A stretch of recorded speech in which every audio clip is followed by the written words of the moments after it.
Hey y'all, I'm James Wright and welcome to Wood by Wright. This is the normal monthly, there's the word. We're going to be doing a Q&A about once a month where we just answer random questions because we get a lot of odd questions that come in, so this is a good time to do it.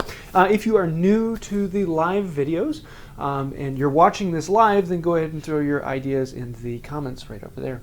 Not the comments down there, the ones right over there.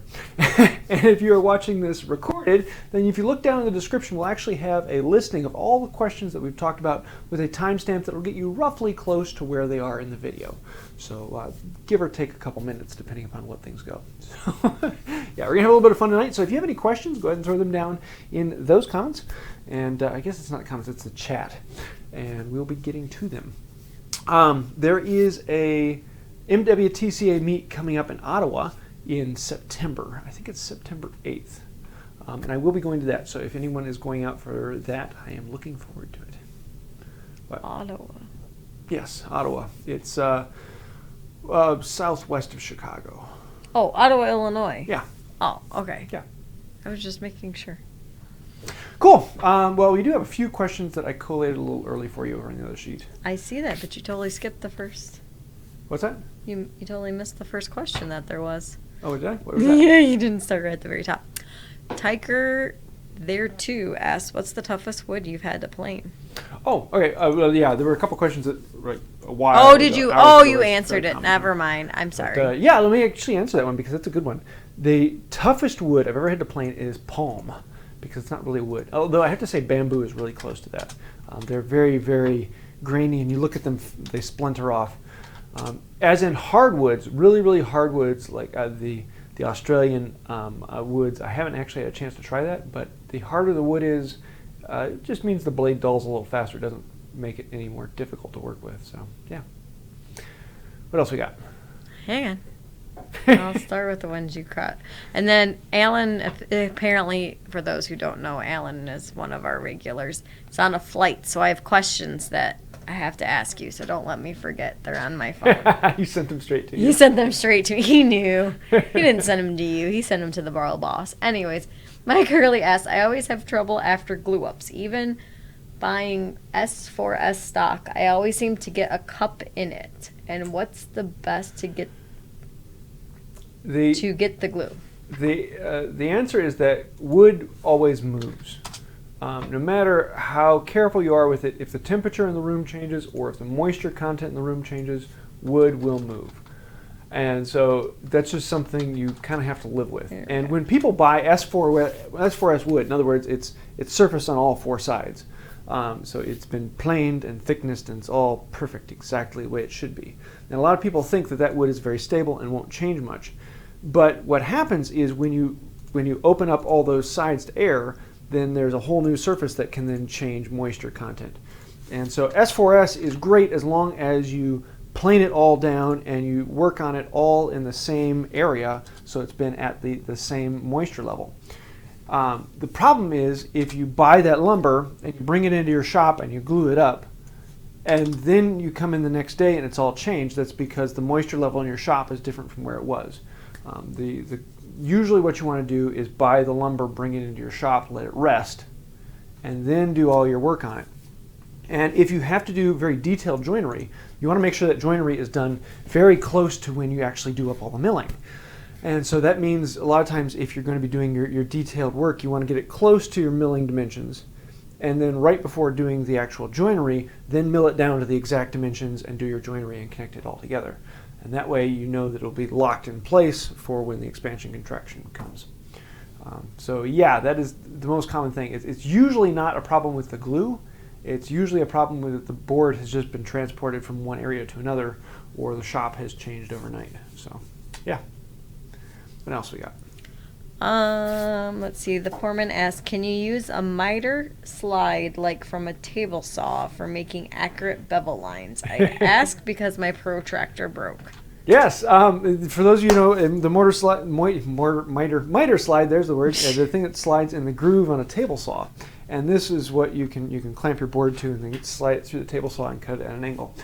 Yeah, you can use those for setting it up. They would work basically the exact same as a bevel gauge, in that you would have one side sticks down and then the other side is flush with the wood. The only problem with them is that they tend to have a little bit of slop so that they can move around in the joint, but it's usually not enough to worry about. Some of them actually have a wheel at the nose and tail of the bar, and in that case you need to be very careful of that, because if the wheel comes off the wood, it'll change the angle. So yeah, you can just be aware that they're not intended for that purpose, so there might be some slight issues with them. What else we got? Hang on. Jking Kingsbury asks, what is the tool that flattens wood by scraping is called? Yes. I had to look at that one ahead of time. This is a cabinet scraper, and these are a lot of fun. I have quite a few videos on cabinet scrapers. I think I actually did one recently about a month or two ago where I looked at a bunch of different types of cabinet scrapers, and they're basically a card scraper that you can then turn it into a plane. And I want to show you these because this is something that not a lot of people know about, but they are incredibly useful. Oops, let's change this focus before we get over here. And they are a lot of fun too. So a cabinet scraper here, it has a scraping blade that goes down in there, and because the blade angles this way, a lot of people think you should push it this way, and no, it's actually going this way. It has a reversed angle on the blade, so it's actually scraping up the wood like that, and gives you a really smooth surface over a large area. So if I'm doing a large flat area, rather than sanding the surface, I'm going to use a scraper plane. When I did my table, my large table, 11 foot long, I used a scraper plane. They come in a bunch of different types. Now, some people, I've been saying scraper plane. Cabinet scraper. What in the world? My brain is going crazy on me. This is a cabinet scraper, not a scraper plane. Although I'm sure some people have called them a scraper plane because they are a scraper in a plane. But if you search for cabinet scraper, most of the time you're going to come across the Stanley number 80. This is the most common one. The Stanley 12 is a fairly common one, and this one actually has an adjustable angle on it, so you can change that. And there's a lot of different features in them, but they are a lot of fun, especially if you have a large flat surface. They will save you a ton of time and give you a surface that is incredibly smooth and just a joy to use without clogging it with all the dust from sanding. What's next? What? Like Odd Squad Doctor. What's next? Oh, sorry. Joshua Lucas asks, what's the best way to start a roubo frame saw? I just built one, and the teeth always dig into the wood when I'm trying to start the cut. A roubo frame saw. This is fantastic for resawing wood. So if I want to cut the wood rather than ripping it down the board or cutting cross grain, but I want to turn the board on edge and then rip it down edgewise, this is a phenomenal tool for it. Now the downside is it tends to have very large teeth on here, and these ones are, I think this one is what, 3.5 TPI or 4 TPI or PPI. Let me show you this up a little closer. And massive teeth on this. The problem with that is if you get a piece of wood, let me grab this one. If I get a piece of wood and it's cutting along here, if I just put a little bit of pressure down, it will catch on those teeth and you can't move it. Ow, got my tooth, my finger. And so if you're putting pressure in the saw into the wood, it will grab on this and you really can't push it. The trick to it is actually in how you hold the saw. Most people, for their first cut or two, are just holding it back here. And the problem with that is then you're putting the entire weight of the saw on the wood. And this saw is relatively heavy, and the weight of the saw is actually too much. The teeth just dig in. And so usually for my first pass or two, unless I know the wood, in which case I might just set it up and do one really quick jab and cut the wood. If I trust myself. But a lot of times if I'm not trusting myself and I want to work with it, I'm actually going to hold the handles back here on my arms and support the weight and then use it that way. I get a little bit shorter stroke because my arms are engaged. I'm using them. But because of that, I can hold the weight off of the wood and just let the teeth scratch the top. I also get a little bit stronger, a little bit more control over the way it works. But yeah, starting one of these is kind of fun until you get used to them. Usually, once I know how to work it, I can do that one just quick jab into the wood and get it going. But that takes a lot of practice and trusting yourself to actually be right on the line, because if you do that jab and it bounces and you're a half inch off the line, yeah, not good. But yeah, those are so much fun. If you want to see, I have several videos on, I've made 2 or 3 of them here on Wood by Wright, and I've remade this one once, and they're a lot of fun. So yeah, roubo style frame saw. What else we got? Hang on. Sorry, I've got a bit of a sinus thing going on, so drainage is fun tonight. Bob Brewer asked, is there much difference between working with white or red oak? Yes, of course. There's a massive difference between white oak and red oak. No.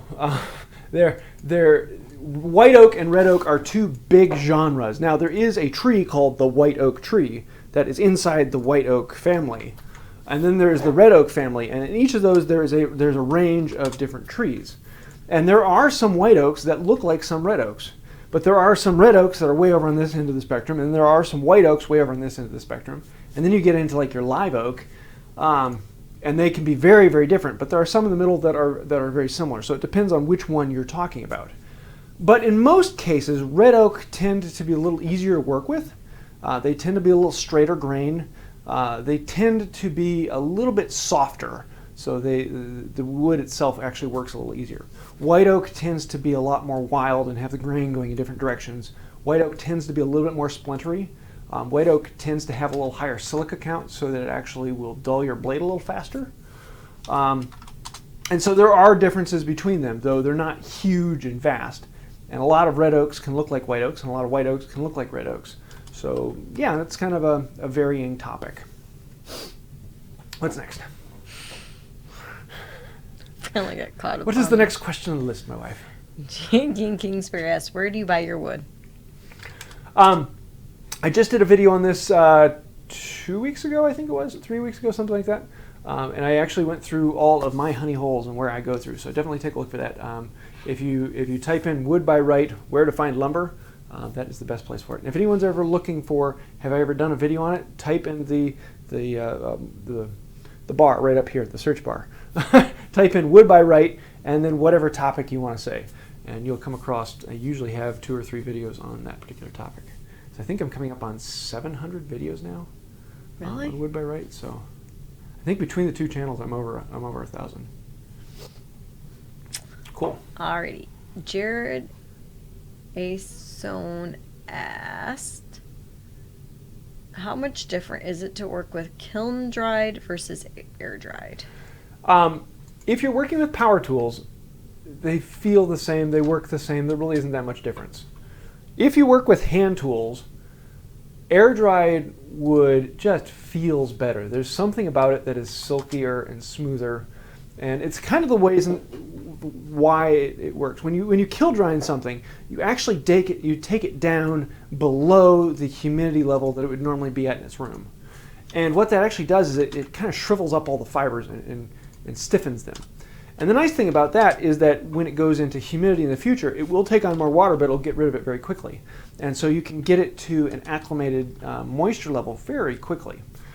And so for power tool woodworking, that is great. It works very well. The problem with it is it makes the fibers a little more crispy and a little bit more crunchy. So it's kind of only something you notice when you're using a hand tool and feeling the wood. And when you air dry it, it doesn't come down below that standard humidity level. So you just air dry it to whatever your shop is at. The downside with that is that if you take it to some place where it's more moist, it will slowly increase up to that new moisture level, and then you take it back down to something else, it'll slowly come back down. And so the change is very slow, and that means that if you move from one place to another and then you do a bunch of work on it, then overnight it's going to change on you again. And that can be very annoying. But it feels very, very good. And so that's why a lot of hand tool people are looking for air-dried lumber. But most power tool people are like, it's not worth it because they don't actually feel the wood, so there isn't much difference in there. But that being said, it's a very picky and minute difference, and in most cases I don't really worry that much one way or the other. What else we got? Let's see. Jking Kingsbury asked, what is the weakest wood you have worked with? The weakest wood? Balsa? I've actually done a good bit with balsa. Weakest wood. That's kind of an interesting question. Balsa is really, really weak. I've seen some new growth pine where the rings are like a ½ inch apart.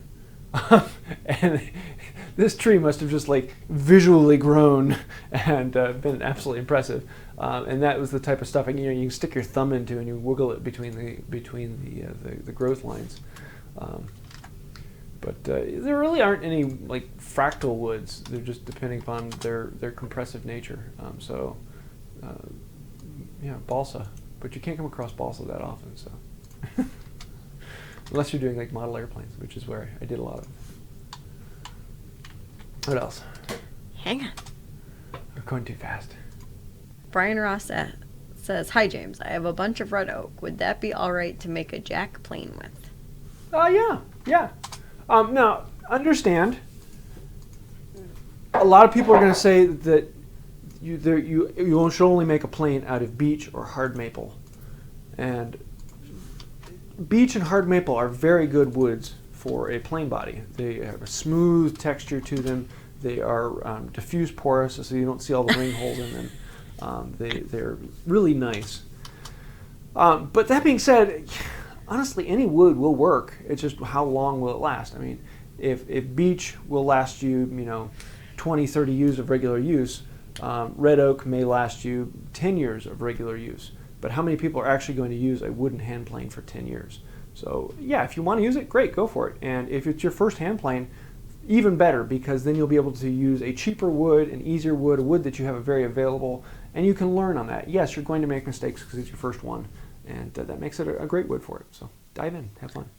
So Digimer just said, "I'm in it for the dad joke," and gave us a super chat. Okay, here's the way it goes. On this channel, when we get a super chat, we get a dad joke. And I got to find one I haven't read yet. Oh, no, I read that one once. Oh, Alan sent me a whole bunch of dad jokes. Oh, here's a good one. Now, what's another name for an eyedropper? Do you know, babe? What? A clumsy ophthalmologist? I was waiting for something like that. I like that one. All right, does Alan have a good one? Oh, hang on.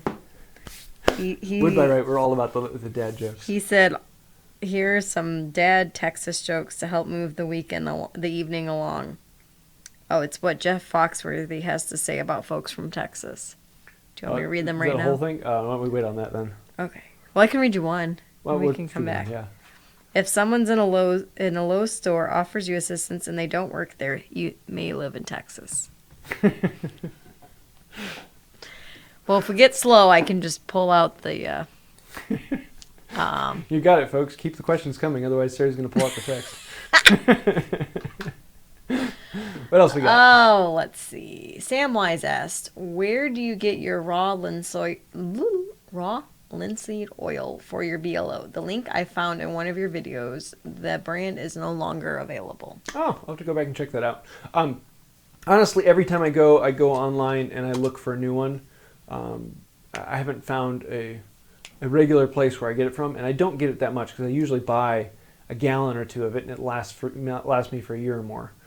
So it's not something I'm buying every other weekend. But usually I will just search for raw linseed oil and find that there. I'm looking for something that's been cold pressed or is actually raw and not chemically raw. So. Because there are two different ways of doing it. You can actually get linseed oil that has been chemically pulled out of the seeds as opposed to being cold pressed where it's just crushed out of the seeds and you get a lot of other stuff in there. And I like it with the other stuff in there. So, me. What's next? Hang on. La, la, la. Robert Thoelen asked, "Question on panel saws. Do you know where to get saw plates to make panel saws? It seems like there are not many manufacturers that make them." Well, no, like a panel saw. Let me pull this one out here. Where to get the plate for it? That's actually a really interesting one. I've never seen a place that sells the plate cut out. That'd be an interesting one to play with. Now, I have actually thought about making a panel saw, And the way I would do it is actually go buy the spring steel that's the thickness I'm looking for. And if you've ever seen Bearcat Woodworking, he has a YouTube channel. He has a couple videos on making saws. And I'm basically going to do exactly what he has. So I would say definitely look up Bearcat Woodworking. It's Bearkat Woodworking, all one word. And yeah, I would buy the spring steel and then cut the shape that I wanted with a pair of tin snips or other binding methods. But yeah, I don't know a place where I can just buy the plate. That'd be interesting to find out, though. If anyone knows, let me know. What's next? Hang on. Jacob Meadows asked, how does kiln drying work and how do you do it? And then someone had just after that asked if you would consider ever doing it yourself. Kiln drying works several different ways. Basically what you want to do is you want to lower the humidity and raise the temperature. And a lot of places will actually kiln dry oak. They'll put a humidifier in a box with fans to circulate the air and then several heaters. And they'll bring the temperature up to, some of them I've seen take that up to like 150 degrees inside there and just basically boil off the water. The problem with it is if you do it too fast, the outside of the wood will dry off, but the inside won't, and that's case hardening. Not case hardening. Term just disappeared from me.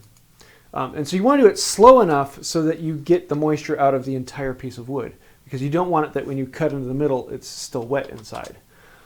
So there's a balance between getting it too hot and not getting it hot enough.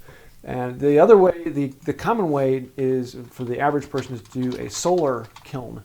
And so they'll make like a shed with a black roof on it, and they'll put a dehumidifier inside there and just basically heat it up with the sun on it. And it'll get up to 120, 130 degrees.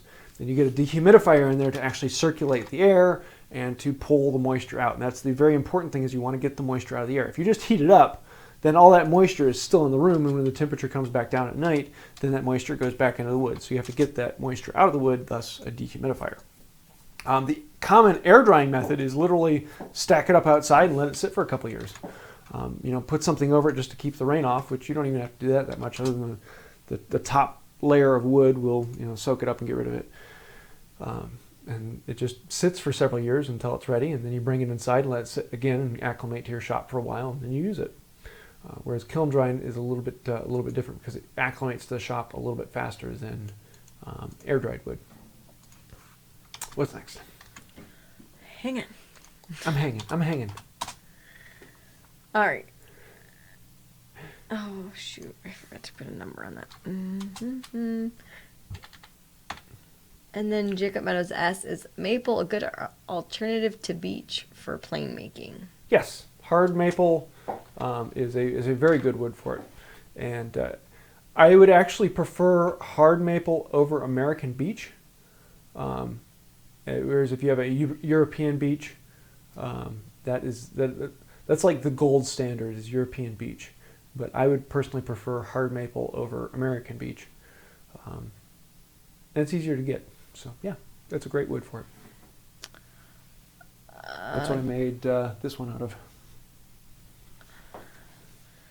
So, let's see. Gary Generous asks, I'm just getting into woodworking and recently bought a cheap number 4 plane. It isn't cutting well, and when I looked at the base, the machining doesn't look even. Is this wrong, or am I just failing setup? It could be that the sole is out of flat. That could very well be the case, but it would have to be really out of flat. Basically, if you have a table saw or any known flat surface, take the plane over and set it on the surface. If the plane rocks at all, if you can actually feel movement in it, then you need to flatten the sole. If you don't feel any movement in the sole, then as long as the mouth and the middle is actually touching, so if you look underneath and you see that the mouth is touching the wood and it's not rocking, then it's okay. It's flat enough, at least for general use, and that's probably the setup method. And I have several videos on how to set up a smoothing plane, which is basically the ultimate version of a plane. So if I take a smoothing plane, and how do you go about actually setting this plane up? How do you close the mouth? How do you set up the chip breaker? Then you go through all those things to really, really fine tune the plane. That's what you need for a smoothing plane. For every other plane, then those standards get a little bit more lax. The mouth can get a little bit farther open. The chip breaker can come back a little bit farther. But for all of them, the blade has to be sharp. Just smoothing plane, it's better to make it absolutely deadly, beautifully sharp. But for a lot of others, you can stop it just really, really sharp. But yeah, try a known flat surface like a table saw surface, or take it to some place there's a flat surface and check that. Some people will take a straight edge and hold it to it, but you can actually have a twist in the sole, and the straight edge won't tell you that. So take it with a grain of salt. What else we got? A lot of questions, so stop talking so much. Okay, from here on out, you just ask questions. I'll be quiet. H.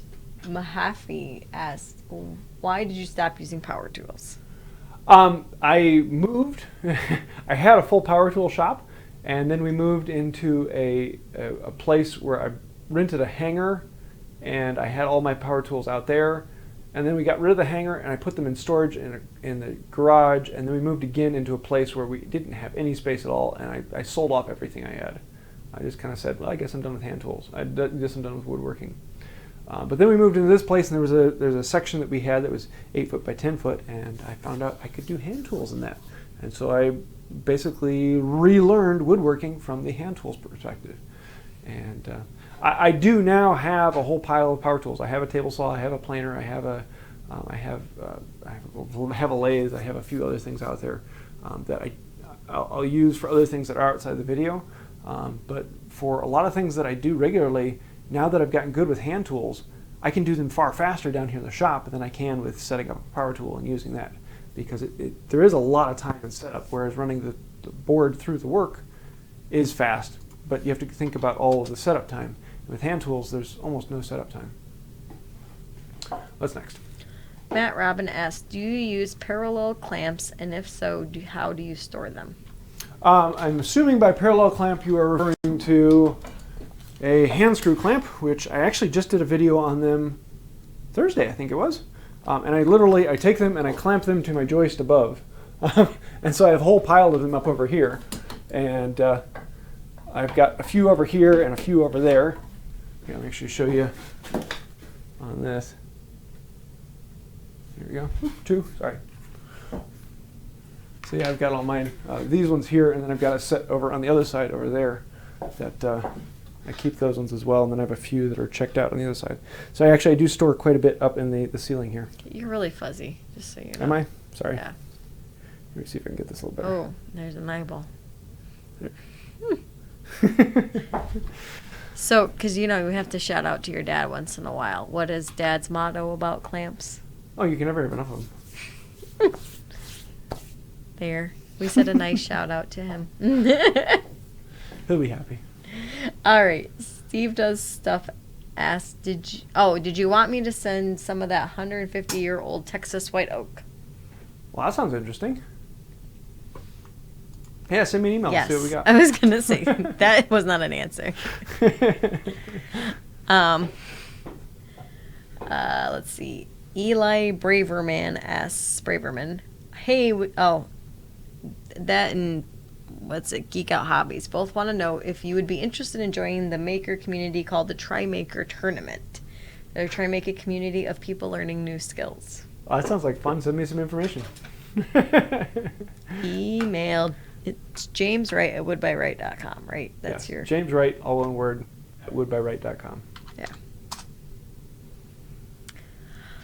All right, let's see. I thought you would like that one, actually. Michael S. asked, is a cabinet scraper effective on end grain? If you set it up right, yes. If it is sharpened very well, yes. But sharpening a card scraper to work on end grain is really difficult. If it's good hardwood like maple, yeah, it's not a problem at all. If it's wood like pine, yeah, you got to spend a lot of time making sure that burr is absolutely perfect, and they'll give it like 3 or 4 swipes, and you have to do it again. So Yes, you can. But most of the time with end grain, it's just better to use a low angle plane. And with end grain, you can get this buttery smooth surface right off that if you shear the wood off. Because a cabinet scraper is great for doing figured wood or anything where the grain undulates and moves.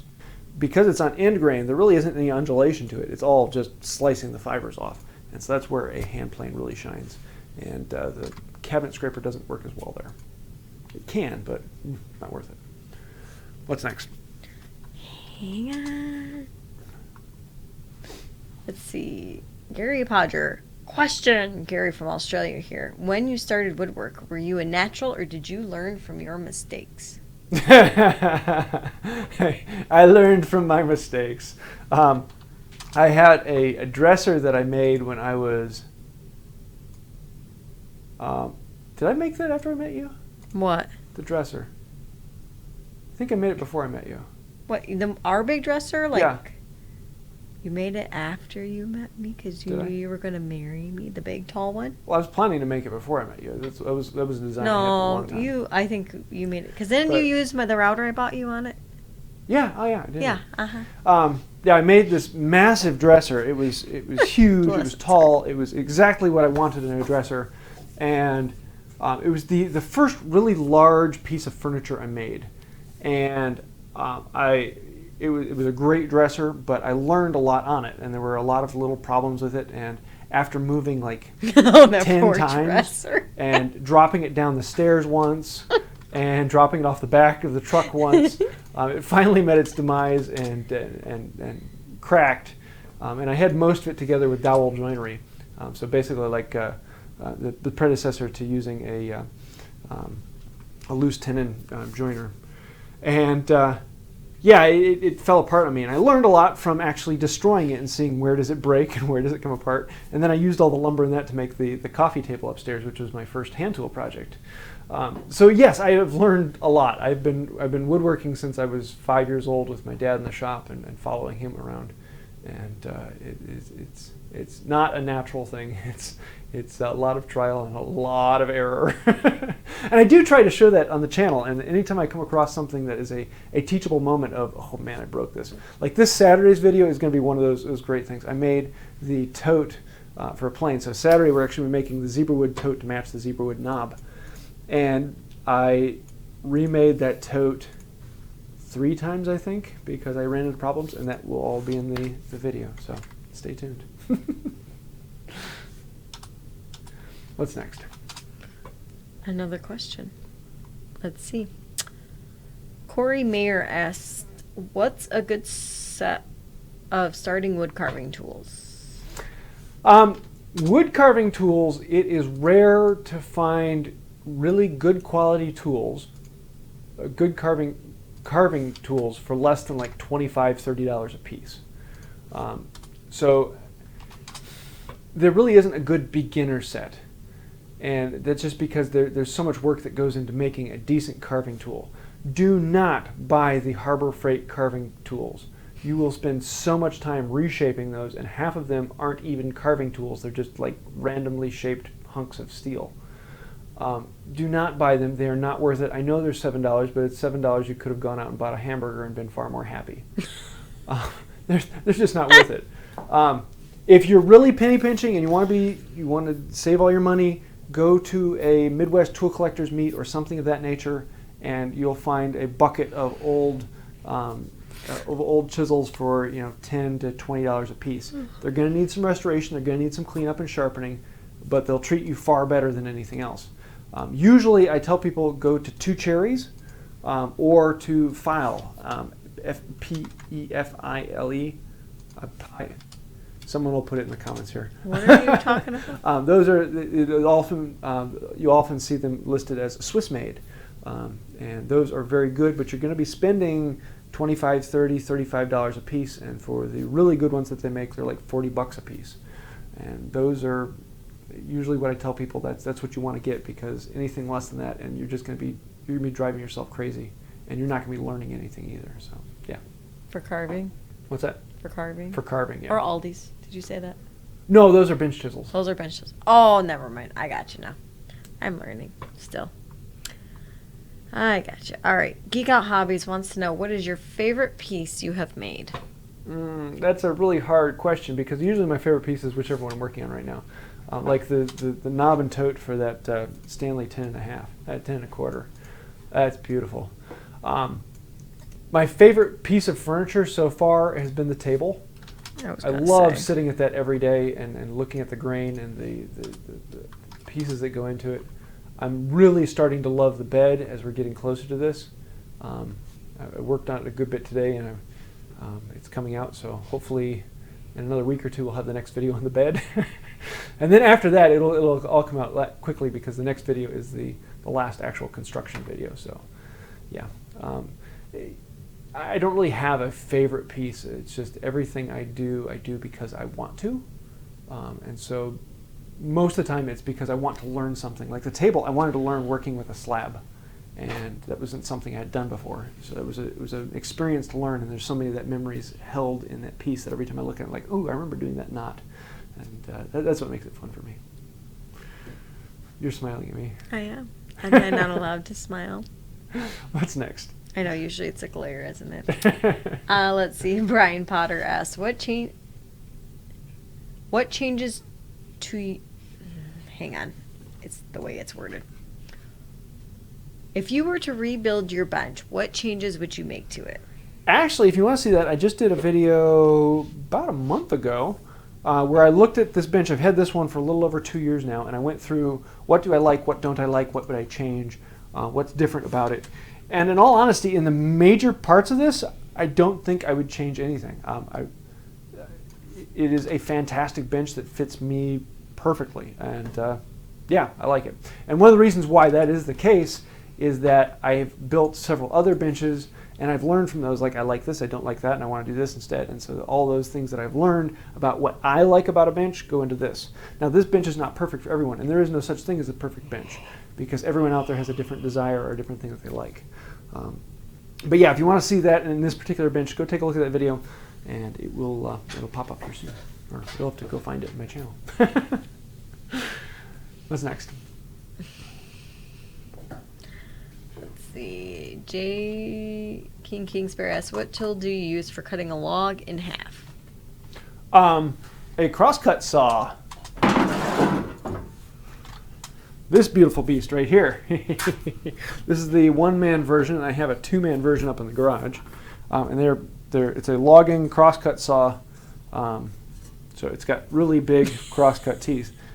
Basically the exact same thing as a regular crosscut saw, just bigger teeth. It also has rakers in there to clean out in between. This is a slightly different function, but yeah, that's what I'll cut logs with. I actually have a couple of videos on sharpening these and putting them to use. So if you want to see that, look up Wood by Wright crosscut saw, and it'll probably be in that list. Though Wood by Wright crosscut saw will probably bring up quite a few different videos. I've got a few crosscut saws in this shop. If you look up one-man crosscut saw, you'll see that, or two-man crosscut saw, you'll see the other one. All right. Little G's Woodworking asked, what is your favorite tool? Whichever tool is currently in my hand. I knew that was going to be your answer. It's one of the things I love about hand tools is you get a relationship with each of your tools, and each one of them has a slightly different function or a slightly different personality to it. And yeah, I like most all of my tools. If I had to pick one tool from the shop, and I only had one tool to have, it would be this one right here. This is a half-inch chisel that I bought from Aldi at a grocery store. And I bought it in a set of 4 for $7. But this chisel I use probably more than any other tool in my shop. It's just a great chisel. And you can do anything with just a chisel, because every other tool in the shop is a jig for holding a chisel. So, yeah. What's next?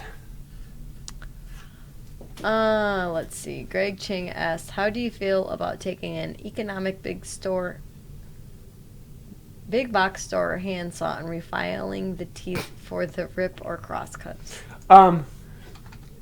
Yeah, well, the problem with doing that is that the teeth are hardened.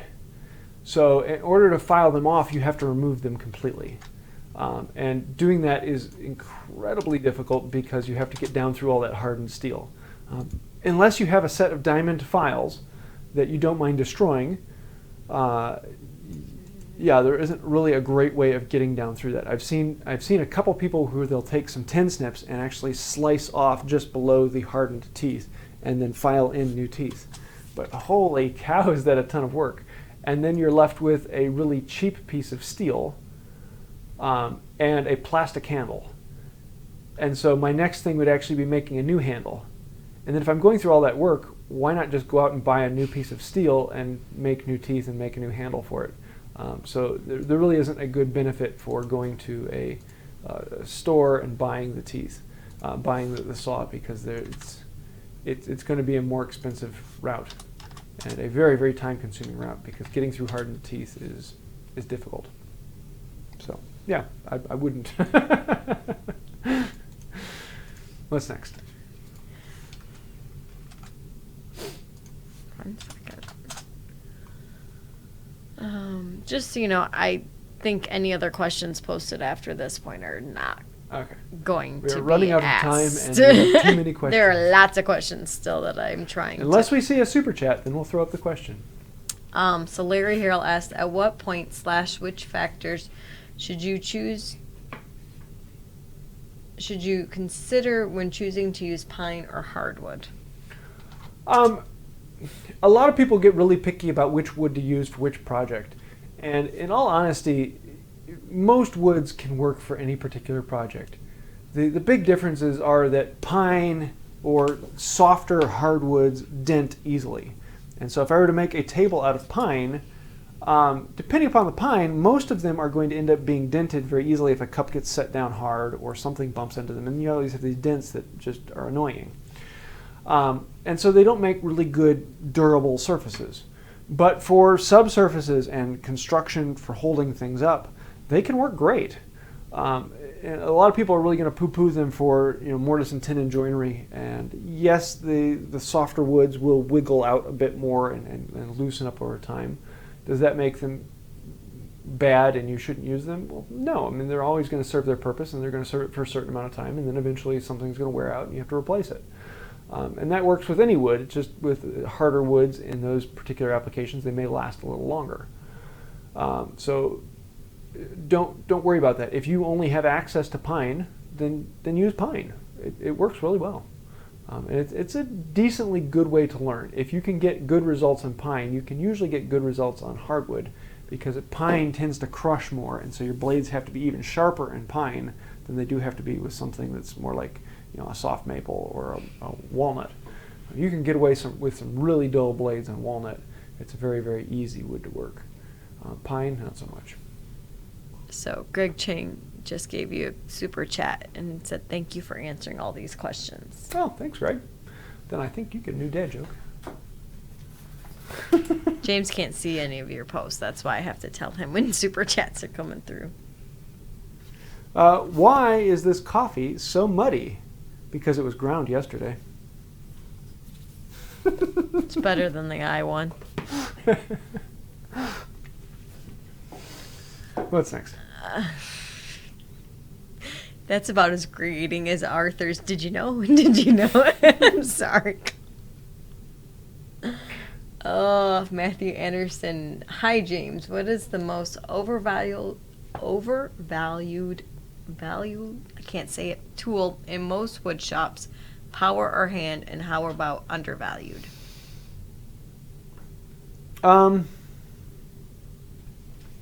Most overvalued tool. I don't know if a tool can be overvalued. Yeah, probably the compass plane. I think a lot of people really love the compass plane. It's a really cool, beautiful tool. A lot of interesting features. But in all honesty, they just don't use them that often. And you can spend a lot of money on one of these and it not really give you anything. It's the type of thing when you have that particular use, it can be a lot of fun and is a really beautiful tool. It has a lot of these intricacies and looks really cool, but the uses for these are very, very few and far between. Unless you do a lot of curved work, you're not going to get a lot of work out of one of these. So do you need one? No. Do you need one? Yes.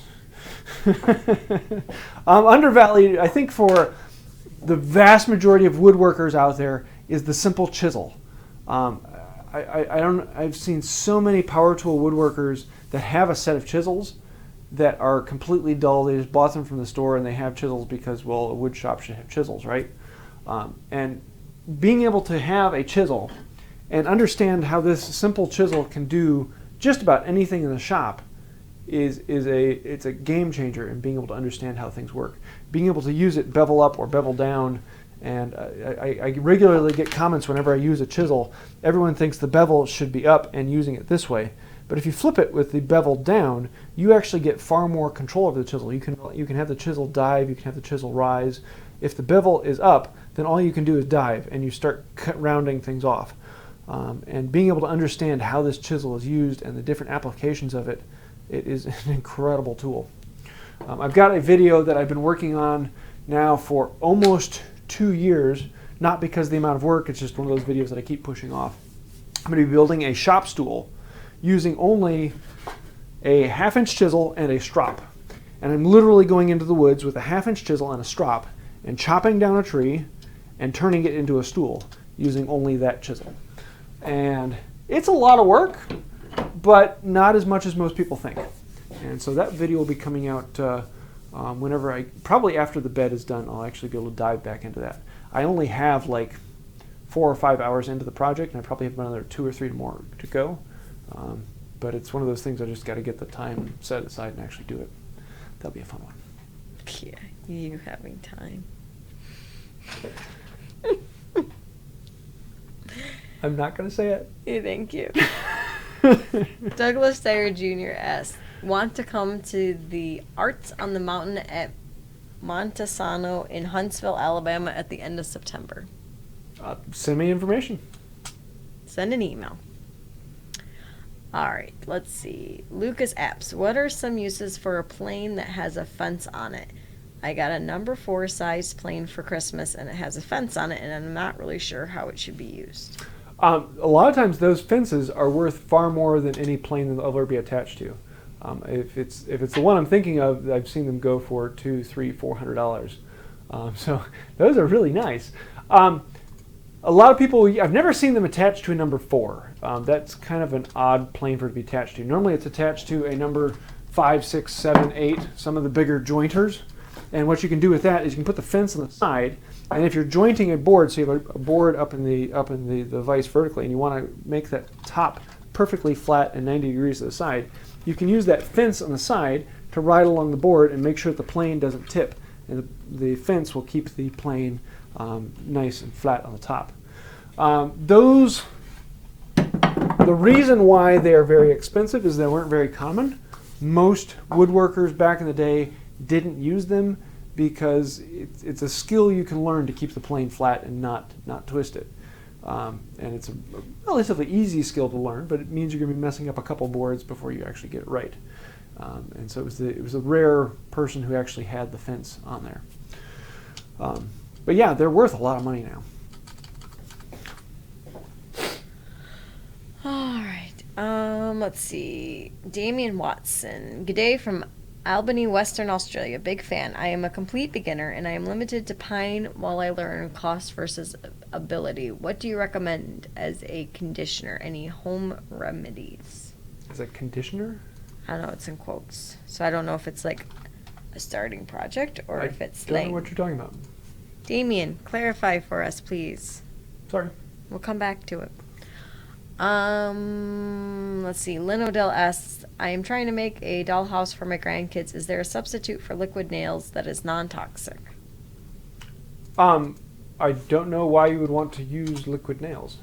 I would use Titebond. It's a PVA glue. And if you really want non-toxic, then you can use like Elmer's glue. That works actually really well in wood glue. It's surprisingly good, especially for small pieces. It works really well. And I'm assuming you'll have lots of little pieces in a dollhouse. But yeah, Titebond is a good PVA. And high glue actually is a really, really good one. And especially for small applications like that, it's basically just the skin of an animal, so you can eat it. All right. Blue Kestrel asks, are those cards or stickers to the left on the wall? Oh, all these, they're all stickers.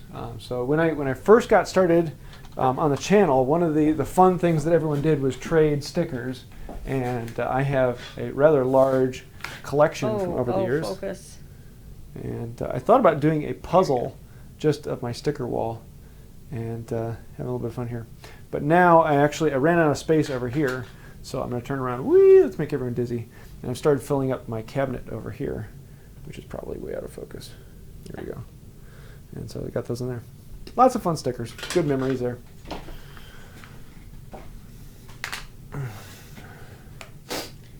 All right. Ryan Hammond asked, have you tried steam bending wood? Is it feasible for a small shop? I have in the past. It has been a long time.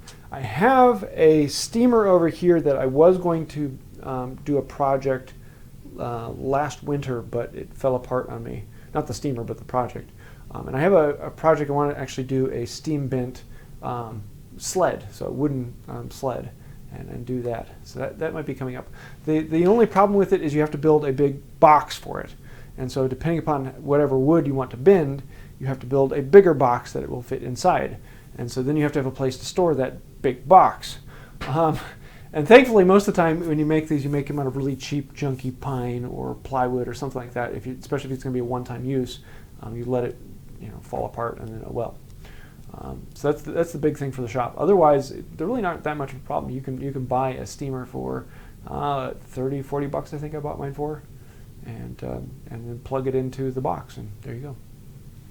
All right, so we got clarification from Damien. A wood conditioner for pine before applying a stain to avoid blotching. I know what you're saying. Like a pre-stain. So basically what that does is it goes in and fills the wood so you don't get the blotchy colors in there. I generally don't do that because I kind of like the look of the blotchy wood. I don't stain wood as much as I used to, so it's not as much of a problem. And when you use a BLO finish on there, the blotchiness then turns into chatoyancy, and it looks really cool from one angle or the other. And so I don't generally use that. So no, I haven't used a pre-stain since we've been married. So I don't know what's out there. That would be 13 years. No, what I would end up doing now is going to the store and buying 2 or 3 of them and then bringing home and testing them and seeing which one I liked. But that's usually the way I do any type of finish. Even if it's a finish that I know really well, I'm probably going to test it on 1 or 2 pieces to see how it comes out before I actually go and apply it on the main project. So yeah. All right. Steve Does Stuff gave you a super chat and said daughter can go without a Happy Meal. What did I say? No, Steve Does Stuff. Instead of buying his daughter a Happy Meal. Oh! Thank you. Tell your daughter sorry. I think she's 2 if I remember correctly. She won't know the difference. A girl named Ruth quit working at our office. I've been referring to the office as a ruthless place ever since. Ha, ha, ha, ha. I hope his daughter's name's not Ruth. Let's see. Larry Harrell asked, wait, is all your work done in an 8x10 room? How big of a project can you take on in that while having storage room for your tools? I was looking at a 12x16, but the 8x10s are so much cheaper. Yeah, when I first got started, I had 8x10 space, and the nice thing about hand tools is I have this big wall of hand tools here, but really you only need about half this much. And if you're just doing things with hand tools, you don't need that much space. And so my shop was 8 foot by 10 foot, and basically anything you could fit into that. I was planning on building the table in that space, and I was planning on building the table just over 3.5 feet by 8 foot long inside that shop. And it would have been a bit of pain, kind of wrangling around the end, but it would be completely doable. Because I don't have a power tool I have to run things through, I can leave the work in place, and then I can use all the hand tools to go around the work. So it's not about taking the wood to the work, it's about doing the wood on the work where it's at. And so because of that, you can do big projects in a very small shop. And if you go look at a lot of these Japanese shops, they will be turning out full dressers in a shop that is like 6 foot by 8 foot, and literally having lumber storage in there as well, building the piece in that tiny little space. So you don't need the massive space when you're just doing hand tools. If you're working with power tools, then the space exponentially grows suddenly. Now my shop is currently 10 foot by 20 foot, because now that Wood by Wright's actually doing something, I convinced my wife and she let me have the rest of the basement space. And so now I can do much bigger things in here. That's one of the big reasons I was able to build the table at 11 foot long, is that I had the shop in here. But you don't need a huge amount of space. So yeah, that's what I started in. If you go back and look at all my original videos, the space I was working in was 8 foot by 10 foot. For the first, year and a half or so? Maybe 2 years. Something like that. And then we decided we weren't moving. Yeah. All right. So Julian Munoz says, what's the first thing you do when you make your own tool?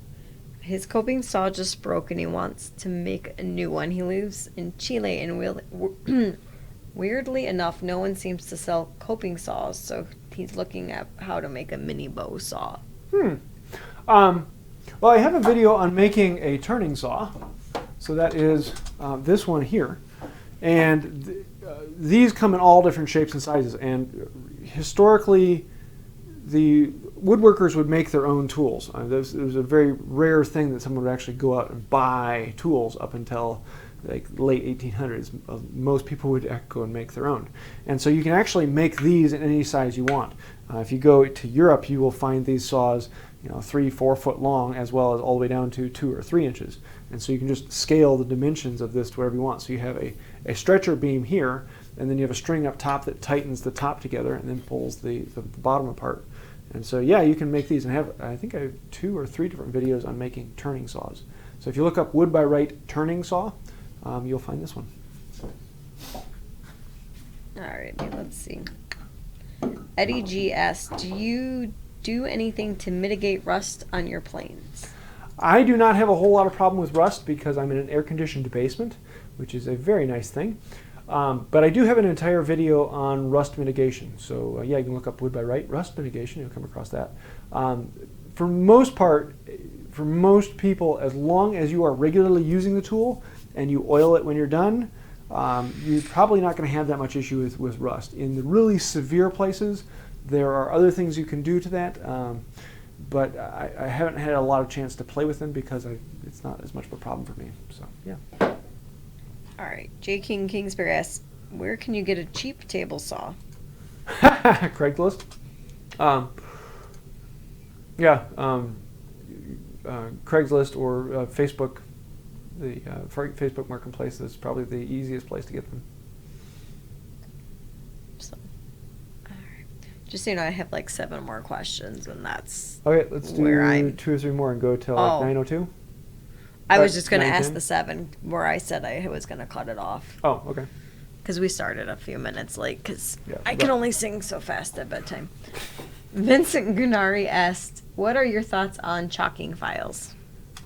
On chalking files. Oh, yeah, some people will actually run chalk over the file before using it so that it doesn't clog up as much. I've played with that a couple times, and I found it to be more of a pain than it's worth, because then you have the chalk that gets on your work. And yeah, I don't have a problem with it. I use a file card, a card file, that will actually clean it off. And it's a wire brush, but they're really, really tiny little bristles that work really well for that. And so every so often I'll just take the file and run this over it and go back to work and not have to think about it. So that is my answer to that. Let's see. H. Mahaffey asks, could you do a video on chip carving? I haven't done a whole lot of chip carving, well, other than my my shoes. So yes, these are my shoes. I wear clogs every day in the shop, and they are completely covered in chip carving. Oh, now I'm going barefoot in my shop. Let me zoom in and show you these because they are a lot of fun, and they are really dirty right now because I use them every day. So I don't. They're not terribly clean, but I have a video on doing this. So yeah, these are my everyday shoes.